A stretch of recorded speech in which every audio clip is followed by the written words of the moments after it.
Hello friends, welcome to trade to spend. Nifty के weekly analysis के एक और वीडियो में आपका स्वागत है। इस हफ्ते यूएस ने भारत के ऊपर टैरिफ लगाया, लेकिन फिर भी हमारी मार्केट ने उतना फॉल नहीं दिखाया जितना एक्सपेक्टेड था। होप आपने हमारा पिछला वीकली एनालिसिस का वीडियो देखा होगा, जिसमें हमने निफ्टी की इस हफ्ते की मूवमेंट के बारे में डिस्कशन किया था और हमने क्लियरली मेंशन किया था कि ये हफ्ता निफ्टी के लिए काफी क्रिटिकल हो सकता है, बिकॉज मंथली बेसिस पे निफ्टी एक इनसाइड कैंडलस्टिक पैटर्न बना रहा है और उसके बारे में हमने डिटेल में एक्सप्लेन भी किया था। और थर्सडे को जो निफ्टी ने मंथली कैंडल का क्लोजर दिया है, उसके बेसिस पे निफ्टी ने मंथली बेसिस पे इनसाइड कैंडलस्टिक पैटर्न भी बनाया है। अब अगर निफ्टी के मंथली चार्ट पे देखें एक बार, ये निफ्टी का मंथली चार्ट है और जैसा मैंने अपने पिछले वीकली एनालिसिस के वीडियो में मेंशन किया था कि निफ्टी मंथली बेसिस पे इनसाइड कैंडलस्टिक पैटर्न बना रहा है। यहाँ पर निफ्टी ने जो इस महीने क्लोजिंग दी है वो पिछले महीने की लो से ऊपर दी है और जो इस महीने का हाई था वो उसके पिछले महीने के हाई से नीचे था। मतलब इनसाइड कैंडलस्टिक पैटर्न में क्या होता है, यहाँ पर एक मान लीजिए ग्रीन कैंडल बनी और उसके बाद जो कैंडल बनी वो रेड कैंडल बनी, लेकिन जो ये रेड कैंडल बनी है, इस रेड कैंडल का जो हाई है वो पिछली ग्रीन कैंडल के हाई से कम है और जो इस रेड कैंडल का लो है वो पिछली ग्रीन कैंडल के लो से ज्यादा है, मतलब ऊपर है। तो ये हो गई रेड कैंडल और ये हो गई ग्रीन कैंडल और इस पूरे कैंडलस्टिक पैटर्न को कहते हैं इनसाइड कैंडलस्टिक पैटर्न। अब ये पैटर्न का हाई और लो काफी इंपॉर्टेंट होता है, लेकिन उस समय जब ये इंपॉर्टेंट होता है जब मार्केट या फिर कोई भी स्टॉक या इंडेक्स जिसको आप ट्रैक कर रहे हो वो ऊपर की तरफ चल रहा हो और ऊपर टॉप पे जाकर वहां पर इनसाइड कैंडलस्टिक पैटर्न बने। जैसे यहाँ पर मंथली बेसिस पे ये ऊपर की तरफ चल रहा था, 4 महीने से लगातार रिकवरी दिखा रहा था, लेकिन पिछले महीने जो क्लोजिंग हुई है उसके बेसिस पे इनसाइड कैंडलस्टिक पैटर्न बना है। अब इस पैटर्न का जो हाई होगा और जो इस पैटर्न का लो होगा वो काफी इंपॉर्टेंट होगा। मतलब यहाँ पर जो ग्रीन कैंडल बनी है, अब जो सेलर्स आए हैं और यहाँ पर ये रेड कैंडल बनाई है, यहाँ पर मार्केट को नीचे लेके गए हैं, लेकिन अभी भी वो पिछले महीने के लो को ब्रेक नहीं कर पाए हैं। अब अगला महीना काफी इंपॉर्टेंट हो जाता है, बिकॉज जिस टाइम फ्रेम में ये इनसाइड कैंडलस्टिक पैटर्न बनता है हम उसी टाइम फ्रेम में रेफरेंस ले सकते हैं। अगर निफ्टी ने अगले महीने पिछले महीने के लो, मतलब जो ये इनसाइड कैंडलस्टिक पैटर्न का लो है, इसके लो को ब्रेक करके इसके नीचे सस्टेन कर गया और क्लोजिंग दे दी, तो निफ्टी के लिए काफी नेगेटिव हो सकता है, बिकॉज वहां पर सेलर्स अपनी पोजीशन को स्ट्रॉन्ग कर रहे होंगे और एक तरीके से कंफर्मेशन दे रहे होंगे कि अब मार्केट में फॉल आ सकता है और वो अपनी पोजीशन को कंट्रोल कर रहे हैं। तो उसके बाद मार्केट में काफी फॉल आने के चांसेस। तो इनसाइड कैंडलस्टिक पैटर्न काफी इंपॉर्टेंट कैंडलस्टिक पैटर्न है और वो भी अगर अपने टॉप पे जाकर बने तो।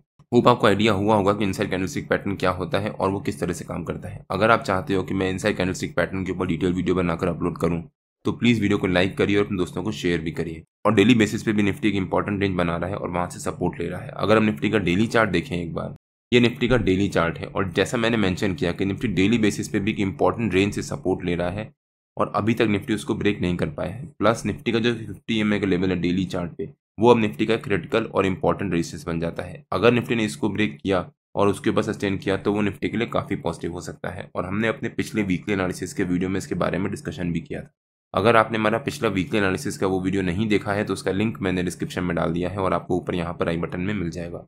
एक बार आप वो वीडियो जाकर जरूर देखिएगा। डेली बेसिस पे निफ्टी ने यहाँ पर एक बहुत इंपॉर्टेंट रेंज बनाई थी और काफी लंबे समय तक रेंज बनाई थी, इस पर्टिकुलर लेवल से सपोर्ट लिया था और उसके बाद यहाँ से काफी अच्छी रिकवरी दिखाई थी और फाइनली वापस निफ्टी या तो इसको रिटेस्ट करने आया है या फिर निफ्टी इसको ब्रेक करेगा, उसके नीचे सस्टेन करेगा। तो ये लेवल जो है, मतलब जो इस रेंज का नीचे का लेवल है, वो निफ्टी के लिए काफी इंपॉर्टेंट लेवल बन जाता है, मतलब 24,444। और अगर निफ्टी ने इसको ब्रेक किया और इसके नीचे सस्टेन कर गया 2 दिन लगातार तो वो निफ्टी के लिए काफी नेगेटिव हो सकता है। प्लस इसी लेवल के पास निफ्टी ने यहाँ से रेजिस्टेंस भी लिया था काफी टाइम तक। आप अगर ध्यान से देखो तो यहाँ पर निफ्टी ने काफी टाइम रेजिस्टेंस लिया था और फाइनली एक बहुत बड़ी कैंडल से निफ्टी ने इस रेंज का ब्रेकआउट दिया था। लेकिन डेली बेसिस पे निफ्टी ने काफी सारे गैप छोड़े हुए हैं। यहाँ पर निफ्टी का एक गैप है डेली बेसिस पे, यहाँ पर भी निफ्टी का गैप है डेली बेसिस पे, यहाँ पर भी एक काफी बड़ा गैप है और यहाँ पर भी निफ्टी ने काफी बड़ा गैप छोड़ा हुआ है। और नॉर्मली ये देखा गया है कि जब भी कोई भी स्टॉक या इंडेक्स नीचे की तरफ कोई गैप छोड़ता है तो उसको फिल करने जरूर आता है। अब मैं ये नहीं कह रहा कि निफ्टी में इतना फॉल इतनी जल्दी आ जाएगा, लेकिन फिर भी अगर निफ्टी ने इस लेवल को ब्रेक किया और उसके नीचे सस्टेन किया तो ये जो निफ्टी का 200 EMA का लेवल है डेली चार्ट पे, वो निफ्टी का अगला सपोर्ट बन जाएगा और अगर निफ्टी ने उसको भी ब्रेक किया तो निफ्टी में एक और शार्प फॉल आने के चांसेस है। बट जो यूएस ने इंडिया के ऊपर टैरिफ लगाया है उसका इम्पैक्ट अभी तक मार्केट में उतना नहीं पड़ा है। यूएस ने वेडनेसडे को अनाउंस किया था कि वो 25% टैरिफ लगा रहा है प्लस एक पेनल्टी लगा रहा है। उसके बाद भी हमारी मार्केट ने एक ह्यूज गैप डाउन ओपनिंग दी थी और बहुत अच्छी रिकवरी दिखाई थी। अब उस टैरिफ के इम्प्लीमेंटेशन के बाद एक फॉल आना बनता था जिसका मार्केट ने इम्पैक्ट लिया और यहाँ पर फ्राइडे को एक बहुत स्ट्रॉन्ग फॉल दिखाया। आपके इस बारे में क्या विचार है कि मार्केट इस फॉल को कंटिन्यू करेगा या फिर मार्केट में यहाँ से रिकवरी आएगी? प्लीज कमेंट्स में बताइए। अब अगर निफ्टी के वीकली चार्ट पे आ जाते हैं और देखते हैं कि निफ्टी के अगले हफ्ते के लेवल्स और मूवमेंट कैसी रह सकती है। ये हफ्ता निफ्टी के लिए काफ़ी इंपॉर्टेंट होने वाला है बिकॉज निफ्टी ने पिछले 5 हफ्ते से लगातार फॉल दिखाई है और 5 हफ्ते लगातार निफ्टी ने अभी तक बहुत रेयर केस में दिखाई है। अगर आप हिस्टोरिकली भी देखो, करीब 2023 में निफ्टी ने 5 हफ्ते लगातार फॉल दिखाई थी और उसके बाद बहुत अच्छी रिकवरी दिखाई थी। वो अलग बात है कि रिकवरी दिखाने के बाद निफ्टी ने फिर से फॉल दिखाया था, बट 5 हफ्ते लगातार फॉल दिखाने के बाद निफ्टी ने बहुत अच्छी रिकवरी दिखाई थी और यहाँ पर निफ्टी ऑलरेडी 5 हफ्ते लगातार फॉल दिखा चुका है। तो चांसेस हैं कि निफ्टी इस हफ्ते रिकवरी दिखा सकता है as per historical data. Even covid time पे भी निफ्टी ने 5 हफ्ते लगातार फॉल दिखाई थी। उसके बाद से निफ्टी ने 2023 में फॉल दिखाई है और अब दोबारा 2025 में निफ्टी ने यहाँ से 5 हफ्ते लगातार फॉल दिखाई है। तो 5 हफ्ते लगातार फॉल जो निफ्टी दिखा चुका है वो निफ्टी के लिए काफ़ी इंपॉर्टेंट है और हो सकता है अब निफ्टी यहाँ से रिवर्सल लेना स्टार्ट करे। तो 24,444 जो निफ्टी का हमारा पिछले हफ्ते का सपोर्ट था वो निफ्टी का इस हफ्ते का सपोर्ट रह सकता है, बट जो निफ्टी का 50 EMA का लेवल है वीकली चार्ट पे वो निफ्टी के लिए एक बहुत इंपॉर्टेंट सपोर्ट है, मतलब 24,000 का। 24,444 को अगर निफ्टी ब्रेक करके उसके नीचे सस्टेन करता है तो निफ्टी हो सकता है 24,000 तक आए और इसी के पास आकर कहीं इस हफ्ते क्लोजिंग दे दे। लेकिन अगर निफ्टी ने 24,000 को भी ब्रेक किया और उसके नीचे सस्टेन किया तो निफ्टी में नीचे की तरफ के लेवल्स ओपन हो जाएंगे। वीकली बेसिस पे यहाँ पर निफ्टी ने एक बड़ा सा गैप छोड़ा है। हो सकता है निफ्टी फिर इस गैप को फिल करने आए और उसके बाद निफ्टी यहाँ से रिवर्सल लेना स्टार्ट करे और 25,100 निफ्टी का हमारा अगले हफ्ते का रेजिस्टेंस रह सकता है। 25,100 के पास निफ्टी ने यहाँ पर काफ़ी बड़ी रेंज बनाई थी और उसके बाद बड़ी स्ट्रॉन्ग कैंडल से ब्रेकआउट दिया था। तो हो सकता है निफ्टी अगले हफ्ते 25,100 एज ए रेजिस्टेंस और 24,444 एज ए सपोर्ट इसी रेंज के बीच में ट्रेड करे। अगर निफ्टी ने इस हफ्ते मंडे को नेगेटिव क्लोजिंग दी और ट्यूसडे को मंडे के लो के नीचे सस्टेन कर गया तो वो निफ्टी के लिए काफ़ी नेगेटिव हो सकता है और हो सकता है फिर निफ्टी 24,000 लेवल के पास आए और उसी के पास क्लोजिंग दे। लेकिन अगर निफ्टी ने यहाँ से मंडे को पॉजिटिव क्लोजिंग दी और ट्यूसडे को मंडे के हाई के ऊपर सस्टेन कर गया, बिकॉज जो इंडिया और यूएस के बीच में अब ट्रेड का डिस्कशन चल रहा है अब वो किसी कंक्लूजन की तरफ चलेगा, मतलब वहाँ पर कुछ ना कुछ डिसीजन होगा, या फिर इंडिया के फेवर में होता है या फिर वो इंडिया के अगेंस्ट में होता है। लेकिन अब वहाँ पर कोई ना कोई डिसीजन होगा, उसके डिसीजन के बेसिस से मार्केट अब रिएक्ट कर सकती है। हो सकता है 1-2 दिन मार्केट वहाँ पर साइडवेज मूवमेंट रहे और इस हफ्ते आरबीआई की मॉनेटरी पॉलिसी भी आनी है तो उसका भी इम्पैक्ट निफ्टी पे पड़ सकता है। तो हो सकता है निफ्टी इस हफ्ते इसी रेंज के बीच में साइडवेज मोड में ट्रेड करता रहे और जो इंडिया और यूएस के बीच में ट्रेड पॉलिसी का डिस्कशन चल रहा है उसके डिस्कशन का आउटकम का वेट करे, प्लस आरबीआई की मॉनेटरी की पॉलिसी के आउटकम का भी वेट करे।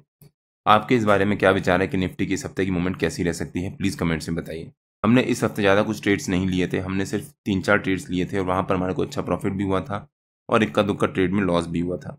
तो ओवरऑल हमने इस हफ्ते ज़्यादा कुछ ट्रेड्स नहीं लिए, आप यहाँ पे चेक भी कर सकते हैं। और हमने थोड़े बहुत 5-6 ट्रेड्स लिए थे और वहाँ पर हमारे को अच्छा प्रॉफिट भी हुआ था। और मैंने अपने प्रीमियम मेंबर्स को इसके बारे में एडवांस में अपडेट किया था कि मैं क्या बाइंग कर रहा हूँ और क्या सेलिंग कर रहा हूँ, किस लेवल पे बाइंग कर रहा हूँ, क्या टारगेट हो सकता है और क्या स्टॉप लॉस हो सकता है।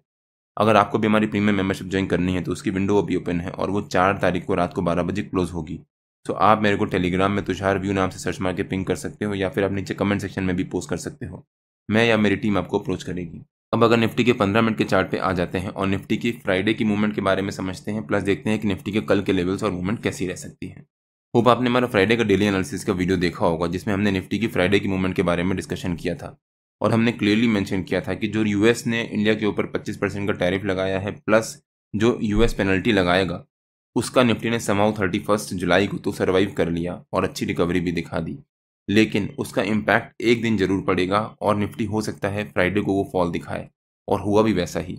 निफ्टी ने हमारे नो ट्रेडिंग जोन के बीच में ही एक मार्जिनली गैप डाउन ओपनिंग दी और वहाँ से शार्प फॉल दिखाया। उसके बाद निफ्टी ने हमारे नो ट्रेडिंग जोन के नीचे के लेवल के पास रेंज बनाना शुरू किया। पहली 15 मिनट की कैंडल के लो को निफ्टी ने ब्रेक नहीं किया और वहाँ से सपोर्ट लिया, अच्छा बाउंस दिखाया और फिर निफ्टी ने हमारे नो ट्रेडिंग जोन के ऊपर के लेवल से रेजिस्टेंस लिया और शार्प फॉल दिखाया। अगर निफ्टी ने यहाँ पर पहली 15 मिनट की कैंडल के हाई को ब्रेक करके उसके ऊपर 15 मिनट की कैंडल लगातार सस्टेन करी होती तब यहाँ पर निफ्टी में चांसेस थे कि निफ्टी में और रिकवरी आ जाएगी, बट यहाँ पर निफ्टी ने रेजिस्टेंस लिया और शार्प फॉल दिखाया।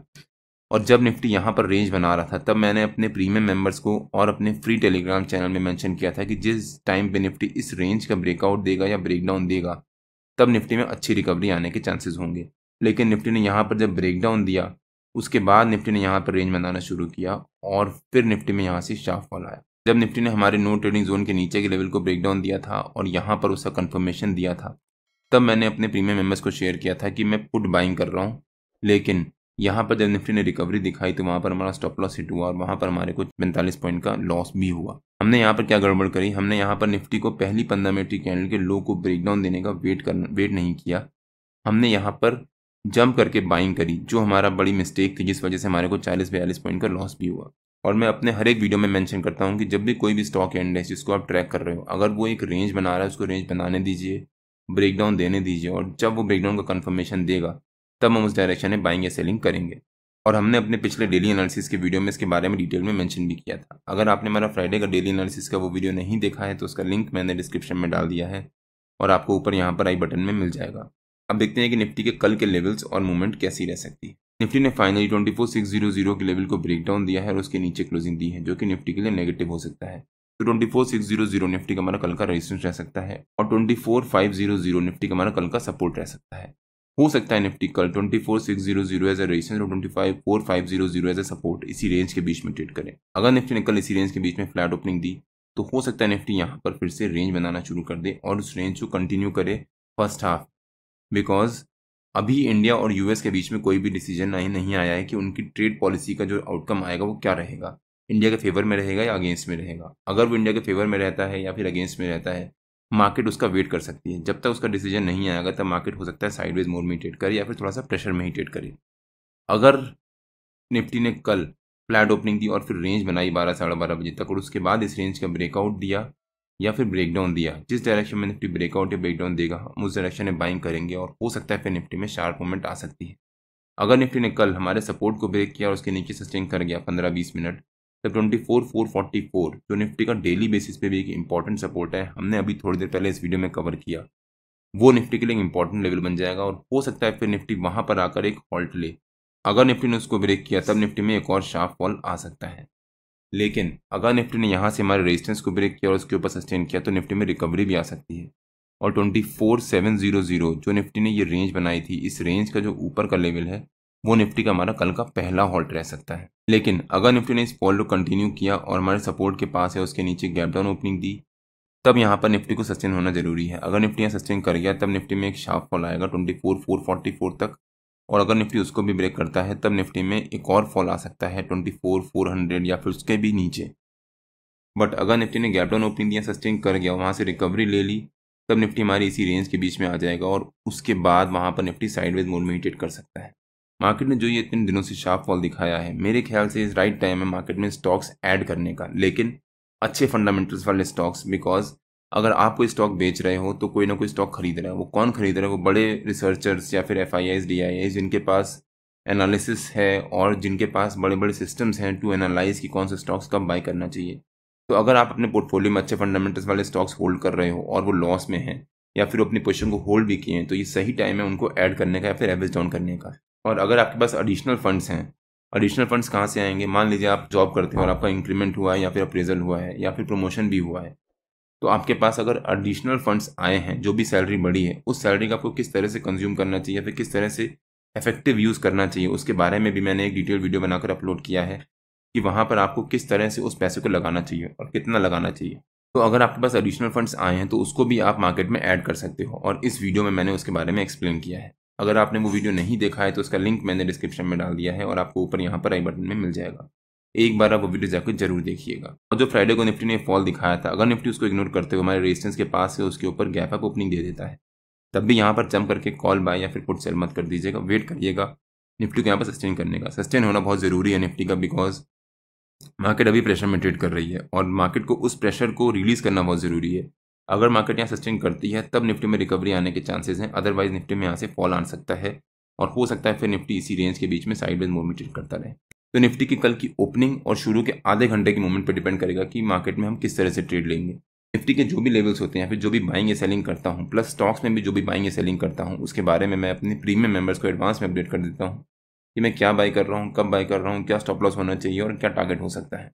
तो अगर आपको भी हमारी प्रीमियम मेंबरशिप ज्वाइन करनी है तो उसकी विंडो अभी ओपन है और वो 4 तारीख को रात को 12 बजे क्लोज हो जाएगी। आप मेरे को टेलीग्राम में तुषार व्यू नाम से सर्च मार के पिंग कर सकते हो या फिर आप नीचे कमेंट सेक्शन में भी पोस्ट कर सकते हो।